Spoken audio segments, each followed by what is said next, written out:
bersama dengan saya PS John George Nicholas dalam program Gempa yang adalah singkatan dari Gerakan Meneliti Penulisan Alkitab. Kita hari ini saudara akan belajar tentang sebuah tema dan topik yang menarik yang adalah mengenal Allah dengan benar. Mengenal Allah dengan benar atau mengenal Allah yang benar. Semua orang klaim mengenal Allah, bahkan setiap orang punya keyakinan sendiri-sendiri, sehingga lahirlah banyak agama. Dan tidak penting buat kita mengurus agama orang lain, tetapi kita fokus kepada keyakinan kita. Sebenarnya bukan agama juga, tetapi keyakinan yang kita pegang, yang kita yakini. Oleh karena itu saudara, saya mengajak saudara untuk merenungkan sejenak. Apakah kita dapat mengenal Allah? Atau justru Allah yang memperkenalkan dirinya kepada kita? Karena kita mencatat Allah itu roh. Dan barang siapa menyembah Allah harus menyembah dalam roh dan kebenaran. Saudara dan saya dalam bentuk fisik, bagaimana saudara mengenal Allah yang adalah roh? Itu menjadi sebuah PR, itu yang jadi persoalan bagi banyak orang. Sehingga banyak orang itu bertanya-tanya dan belum mendapat jawaban. Oleh karena itu marilah kita pelajari bersama. Mulai dari Yohanes 17 ayat yang ketiga melalui doa Yesus sendiri.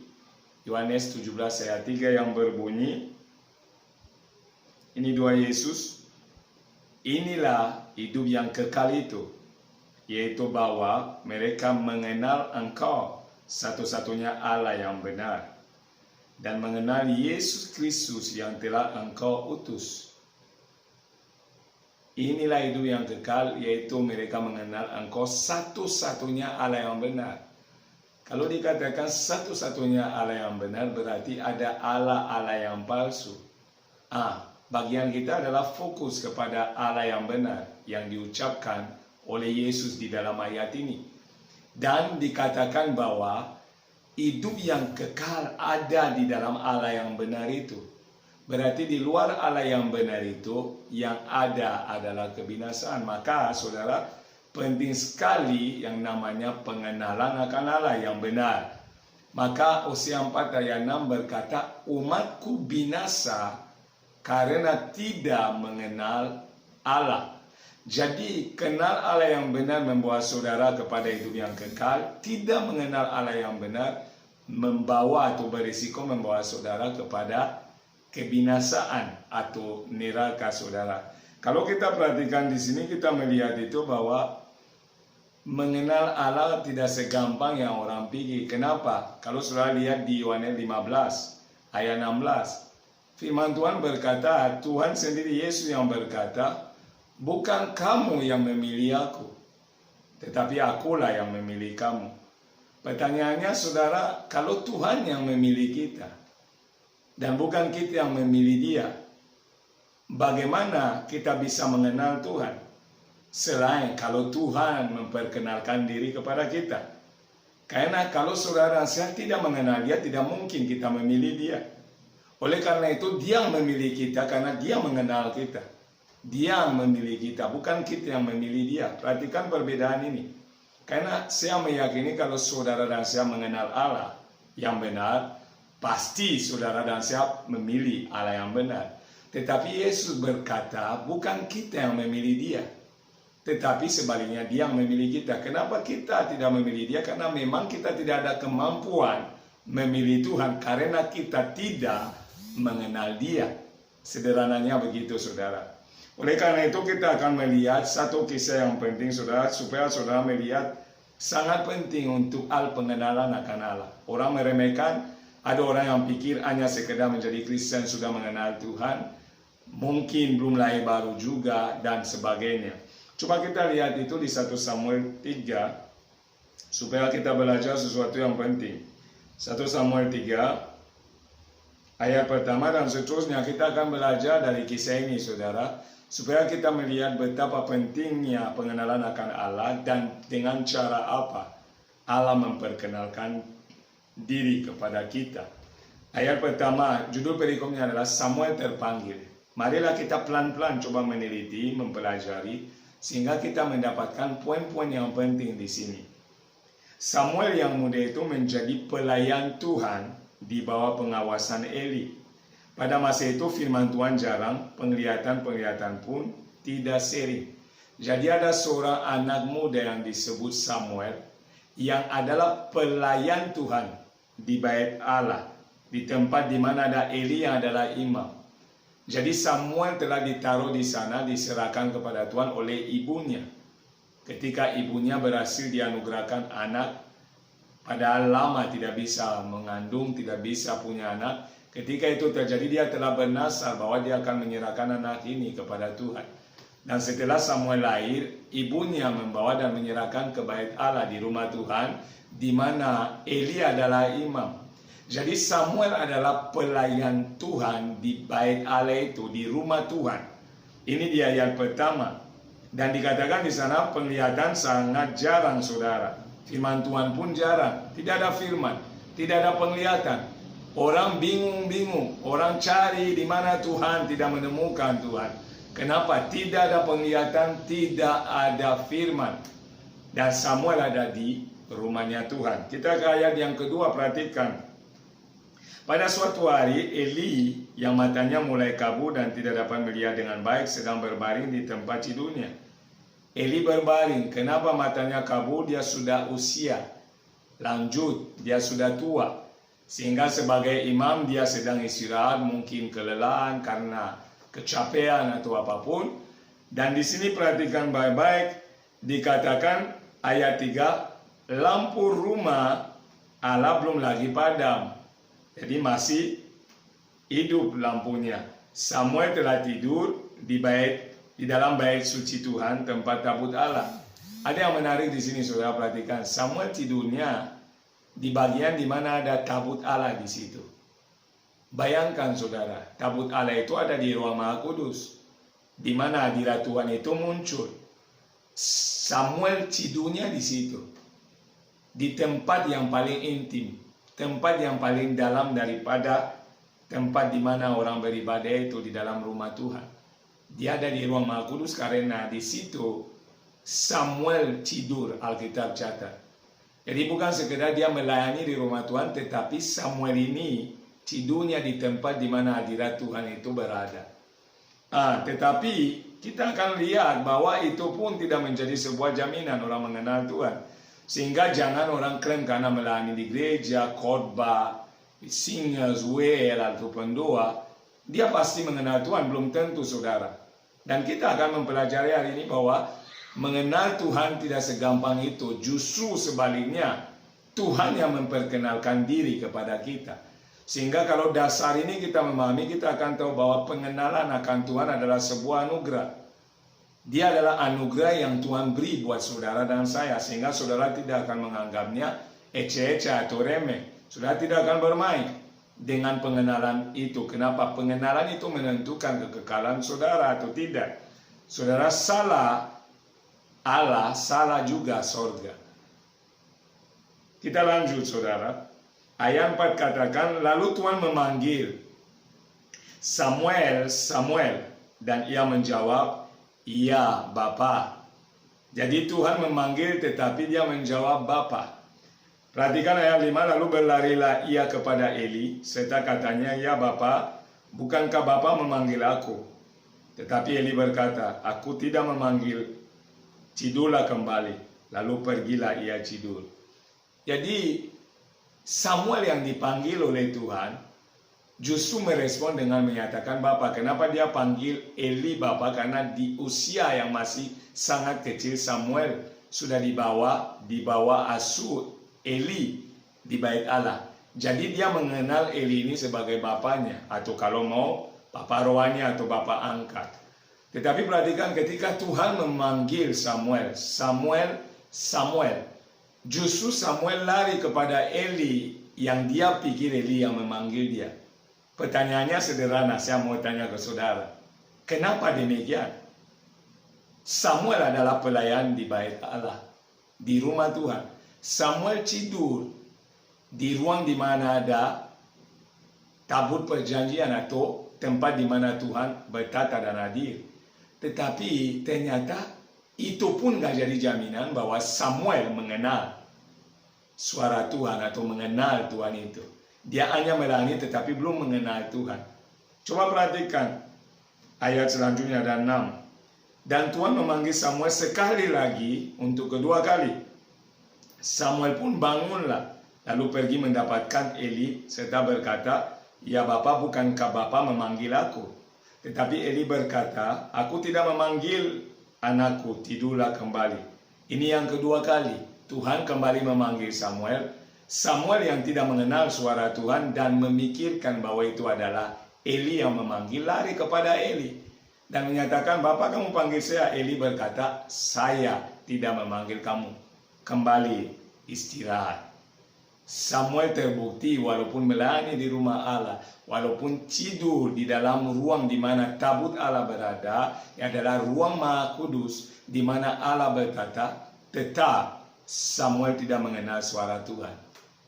Ini luar biasa, saudara. Ini mengingatkan kita bahwa jangan bangga dengan sekedar melayani Tuhan. Melayani di gereja, melayani sibuk dengan hal pelayanan, hal-hal kerohanian, ibadah-ibadah. Tidak cukup, saudara. Tidak membuktikan apa-apa. Mengenal Tuhan tidak segampang itu.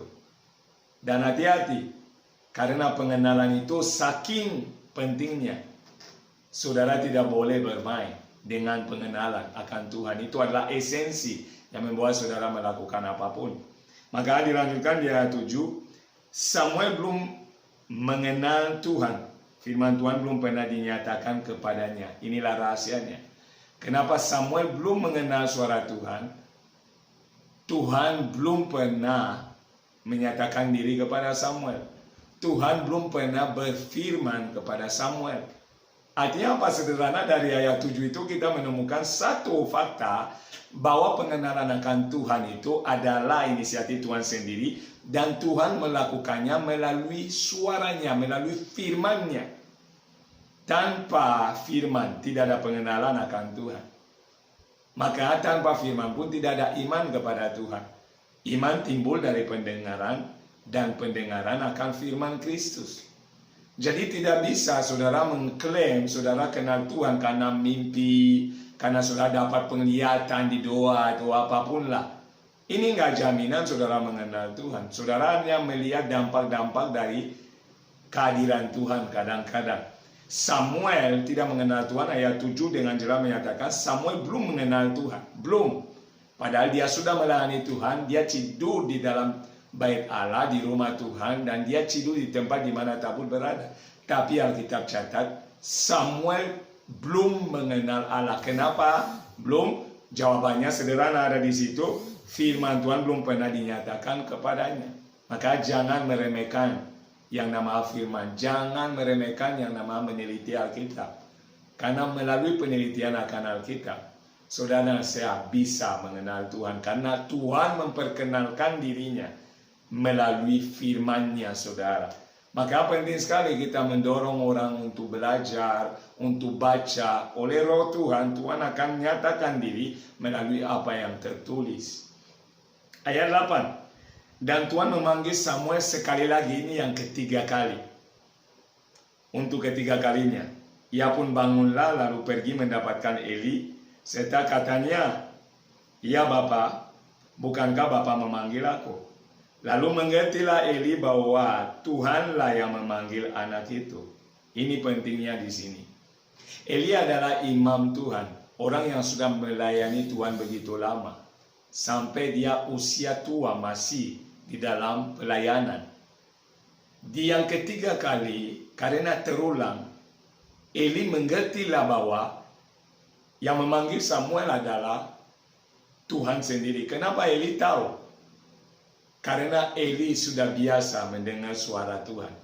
Eli sudah tahu cara Tuhan memperkenalkan diri. Eli sudah mengerti pola yang Tuhan gunakan. Kalau satu kali, dua kali, tiga kali, tidak lain, itu adalah pribadi Tuhan sendiri. Kenapa, saudara? Dalam hubungan terus-menerus dengan firman Tuhan yang Eli terus-menerus dengar, dia mengenal Allah. Sehingga dia tahu persis bahwa yang ketiga kali ini, kalau terulang ini, pasti Tuhan. Dan itu terbukti di ayat selanjutnya. Coba lihat, ayat 9. Sebab itu berkatalah Eli kepada Samuel, pergilah cidu dan apabila ia memanggil engkau, katakan, berbicaralah Tuhan, sebab hambamu ini mendengar. Maka pergilah Samuel dan cidulah ia di tempat tidurnya. Jadi Eli memberi arahan kepada Samuel bagaimana harus merespon ketika ada panggilan itu. Samuel awam, dia tidak tahu kenapa Tuhan tidak pernah memperkenalkan diri kepada Samuel. Tetapi Eli tahu kenapa. Eli sudah lebih dulu mengalami, sehingga Eli menyatakan pergi cidu dan kalau dia panggil katakan, inilah aku Tuhan, berbicaralah, karena hambamu ini siap mendengar. Saudara, mengenal Tuhan adalah sebuah anugerah. Dan Samuel tidak pernah berdoa minta Tuhan saya mau mengenal engkau. Samuel hanya melayani di rumah Tuhan, saya percaya, dengan motivasi yang benar karena dia dibimbing dari masa muda. Tetapi itu pun tidak menjamin dia mengenal Tuhan. Akhirnya Tuhan yang datang memperkenalkan diri kepada Samuel. Karena memang dialah yang alfa, dia yang selalu mengawali segala sesuatu. Jadi kalau sudah mengenal Tuhan, jangan bangga, jangan sombong, jangan tinggi hati. Kenapa? Saudara mengenal Tuhan karena dia memperkenalkan diri oleh anugerahnya. Demikian juga orang lain, melalui saudara mungkin Tuhan akan pakai untuk orang lain dapat mengenal Tuhan melalui firman-Nya atau kesaksian saudara. Makanya saling menghargai. Saudara hari ini ada di mana saudara berada karena Tuhan yang menganugerahkannya, bukan karena usaha dan kuat gagah. Tetapi lihat, kita lanjut ke ayat 10. Lalu datanglah Tuhan berdiri di sana dan memanggil seperti yang sudah-sudah, Samuel, Samuel. Dan Samuel menjawab, berbicaralah, sebab hambamu ini mendengar. Di ayat 10, Samuel melakukan persis seperti Elia telah katakan kepadanya. Tuhan memanggil Samuel, Samuel, dan kali ini Samuel tidak lari ke Eli, tetapi dia berkata, berbicaralah Tuhan, sebab hambamu ini mendengar. Dia memahami polanya. Tuhan yang memperkenalkan diri. Bukan Samuel yang cari Tuhan, Tuhan yang datang kepada Samuel. Bukan Samuel yang mencari Tuhan, Tuhan yang datang cari Samuel. Inilah prinsip dalam pengenalan akan Allah. Makanya tidak ada yang boleh membanggakan diri. Dalam hal iman, dalam hal keselamatan, semua anugerah. Dan semua datang dari Tuhan. Kita hanya menerima apa yang Tuhan sediakan. Maka lanjut di ayat 11. Lalu berfirmanlah Tuhan kepada Samuel, ketahuilah, aku akan melakukan sesuatu di Israel, sehingga setiap orang yang mendengarnya akan bising kedua telinganya. Jadi di sini dikatakan, lalu berfirmanlah Tuhan kepada Samuel. Sebelumnya dikatakan bahwa Tuhan belum pernah menyatakan diri atau berfirman kepada Samuel, apalagi di waktu itu firman Tuhan terlalu jarang dan penglihatan terlalu jarang. Sehingga kali ini kenapa Samuel mulai mengenal Tuhan? Karena Alkitab mencatat ayat 11, Tuhan berfirman kepada Samuel, hai dengarlah, aku akan melakukan sesuatu yang akan membuat bising orang di wilayah ini. Tuhan yang melakukannya, bukan orang yang suruh Tuhan melakukan. Tuhan yang inisiatif melakukannya. Sehingga melalui firman-Nya Samuel mengenal Tuhan. Dan itu terjadi sampai Samuel juga menjadi tua ke depan.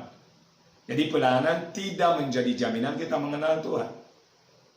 Sibuk dalam kegiatan rohani tidak menjamin kita mengenal Tuhan.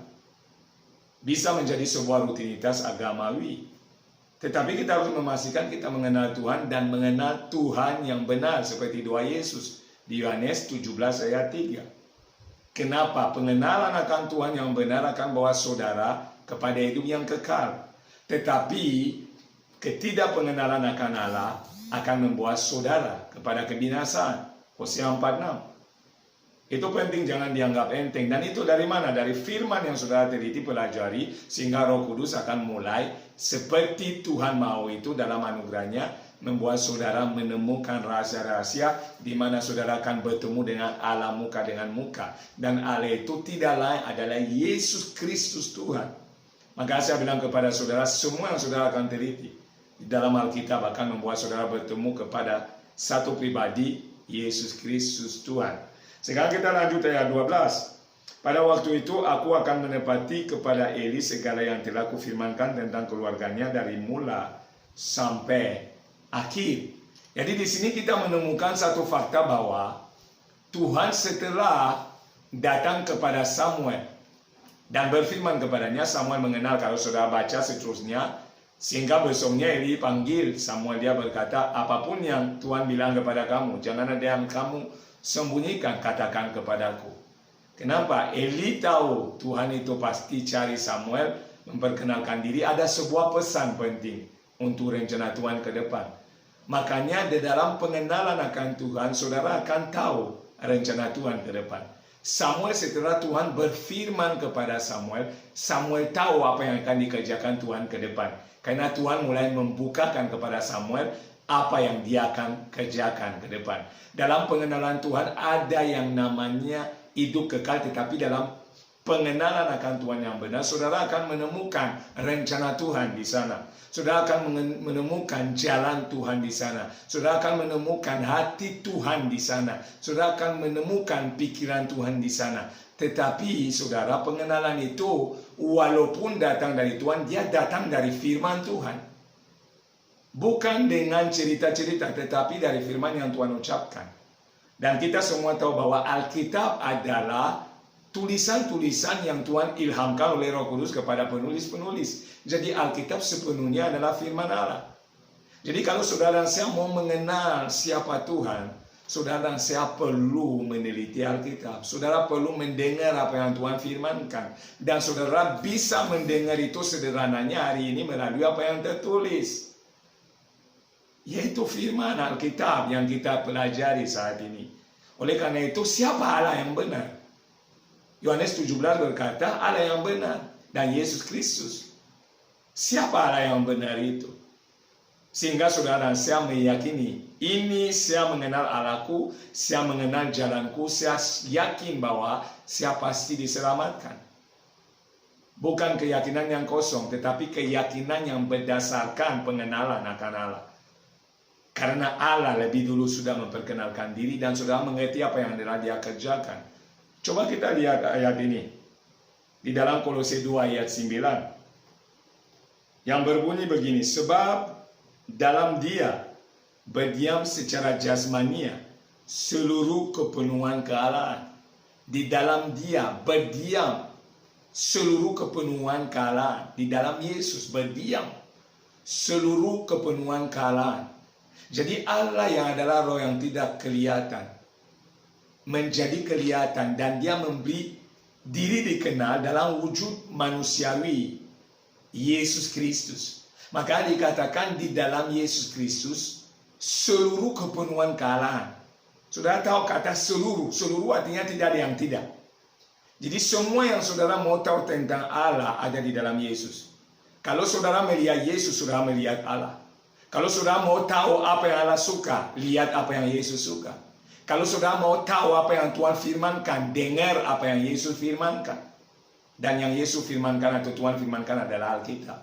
Maka saudara saya perlu meneliti Alkitab. Jangan anggap itu enteng. Coba kita lihat sekarang Kolose 1 ayat 19. Kolose 1 ayat 19 berbunyi, karena seluruh kepenuhan Allah berkenan diam di dalam dia. Seluruh kepenuhan kealahan berkenan diam di dalam Yesus. Kenapa demikian? Dia adalah Allah itu sendiri. Yang tidak kelihatan, yang adalah roh yang menjadi daging. Yang tadinya adalah firman, firman adalah roh. Yesus berkata, firmanku adalah roh dan hidup. Yohanes 6:63. Firmanku adalah roh dan hidup. Dia yang adalah firman hidup yang tadinya tidak kelihatan. Firman Allah yang adalah Allah sendiri. Yang telah menjadi daging manusia, mengambil rupa manusia, Yohanes 1:14. Dan tinggal di tengah kita. Dialah Allah yang tadinya tidak kelihatan, yang sekarang kelihatan. Maka dia berkata itu bahwa doanya adalah supaya orang dapat melihat, mengenal Allah yang benar. Yaitu hidup yang kekal. Ketika saudara menemukan Allah yang benar, ketika saudara mengenal Tuhan yang saudara sembah, dan saudara menemukan Yesus, saudara ada di dalam kekekalan. Sebelum naik ke surga juga, saudara sudah hidup dalam kekekalan. Karena hidup yang kekal adalah mengenal Dia. Dan seluruh kepenuhan kealahan ada di dalam Dia. Maka Dia disebut Alfa dan Omega, awal dan akhir. Dia disebut itu nama di atas segala nama. Dia yang terbesar, dialah Allah yang hidup. Dia katakan, akulah roti hidup, akulah jalan. Bukan aku menunjukkan jalan, akulah jalan, akulah kebenaran, akulah hidup. Jadi di dalam Dia saudara menemukan pribadi Allah yang tadinya tidak kelihatan. Pribadi Allah yang tidak kelihatan itu menjadi nyata buat saudara. Dan ketika hal ini terjadi, saudara benar-benar merdeka dan mengalami hidup yang kekal.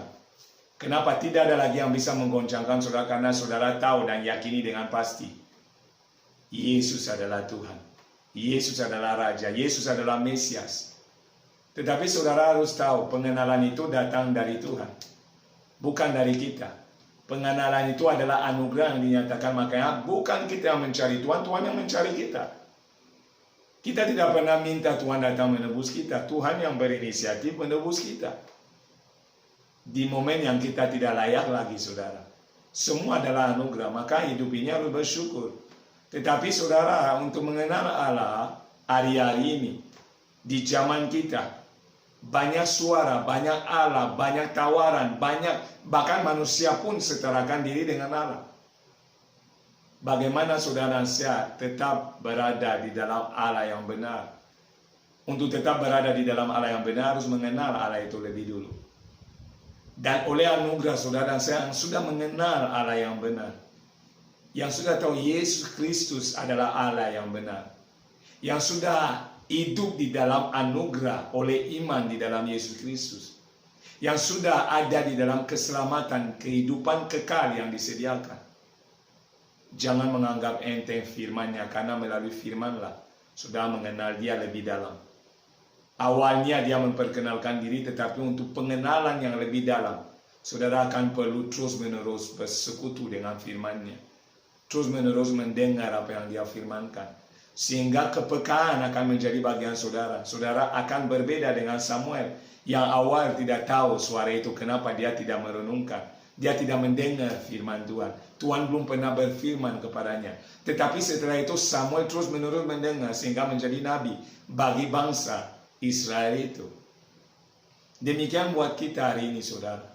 Kita harus terus menerus meneliti firman. Itu adalah sesuatu yang penting sekali. Kenapa? Di dalam firman terkandunglah rahasia-rahasia sorga. Dan rahasia sorga itu ada di dalam Yesus Kristus. Maka seluruh kepenuhan kealahan berada di dalam Dia.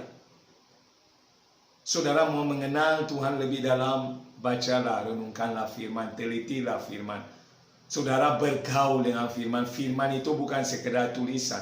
Dia adalah roh dan hidup. Dia nyata. Oleh Roh Kudus, saudara akan dipenuhi dengan banyak hal yang baru yang akan membuat saudara dan saya benar-benar mengenal Allah kita dan memegang Allah kita dengan teguh. Tidak ada yang akan menggoncangkan orang yang percaya. Kenapa? Tidak ada yang mustahil bagi Allah, tetapi juga tidak ada yang mustahil bagi orang-orang percaya.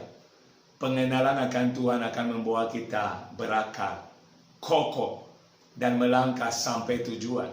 Makanya saya berdoa supaya pengenalan akan Allah datang kepada kita. Dan ketika hal itu terjadi, respon kita adalah respon yang benar. Dan kita tetap di dalam pengenalan itu. Kenapa? Pengenalan itu yang akan mempertahankan kita di jalan Tuhan. Pengenalan itu yang akan membawa kita melangkah dalam kebenaran. Hidup seturut dengan firman. Hidup seturut dengan kehendak Allah. Kenapa? Pengenalan itu mencangkup segala sesuatu.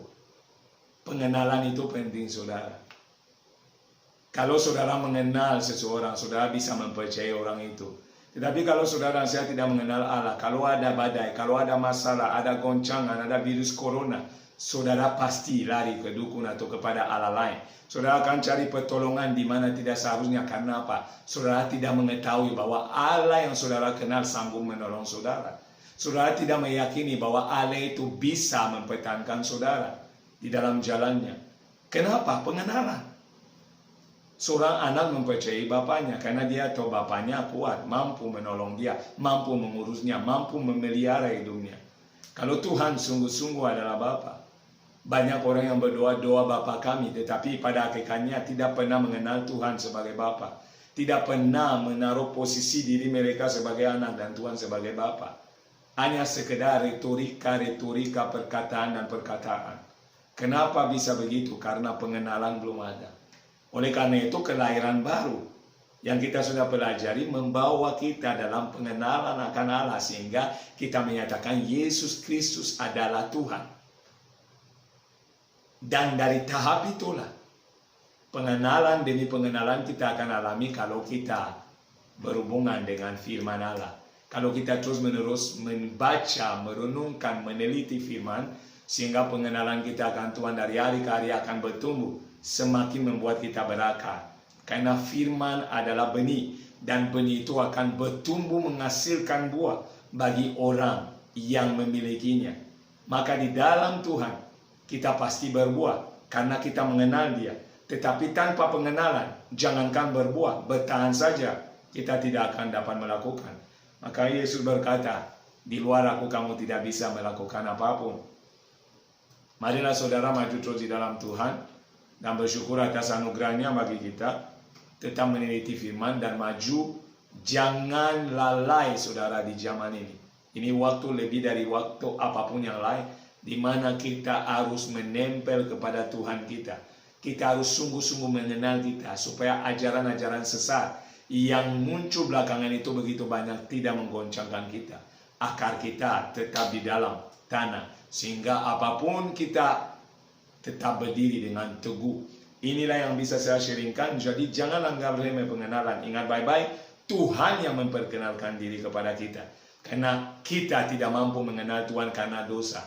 Tetapi Dia memperkenalkan diri kepada kita. Tetapi sekarang waktunya respon kita menerima Dia dan berjalan dalam rencananya melalui firman yang Dia ucapkan. Jadi maju terus, Tuhan memberkati dan shalom. Kalau saudara ada pertanyaan atau topik yang mau diangkat, jangan ragu tulis di komentar atau di nomor telepon saya, supaya kita saling melengkapi, saling mengisi dan belajar bersama. Karena kita semua terus-menerus membangun persekutuan dengan Tuhan untuk mengenal Dia lebih dan lebih lagi. Saya katakan shalom, Tuhan Yesus memberkati. Amin.